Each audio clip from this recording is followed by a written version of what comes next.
Are you really stressed or can't stop crying? I have a quick tip for you. Howdy, my name is Izzy Aldridge. I'm going to show you how to do the fear tap. You're going to place your left hand over your heart. You're going to take your right hand and you're going to tap between the tendons of your pinky finger and ring finger. And you're going to tap 10 times. 1, 2, 3, 4, 5, 6, 7, 8, 9, 10.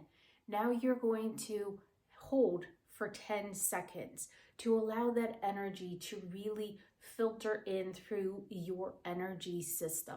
So you would count to 10. 1, 2, 3, 4, 5, 6, 7, 8, 9, 10. Then you tap 10 more times in the same place between your pinky and your ring finger. So let's do that together. 1, 2, 3, 4, 5, 6, 7, 8, 9, 10. Take a deep breath and then switch hands. Right hand over your heart, and you're going to tap in the same place between your pinky and your ring finger. Tap 10 times.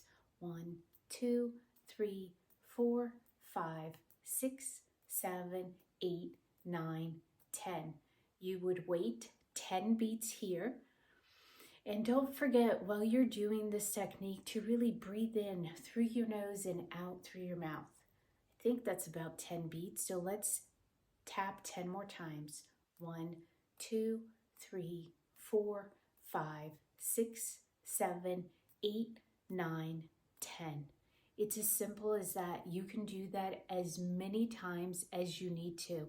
If you're in a meeting, you can always have your hand on your lap and you can just tap. Tapping like a heartbeat is really, really helpful. This is something quick and easy. No one sees it, and it's a quick way to calm down. Until next time, keep moving energies. Bye-bye.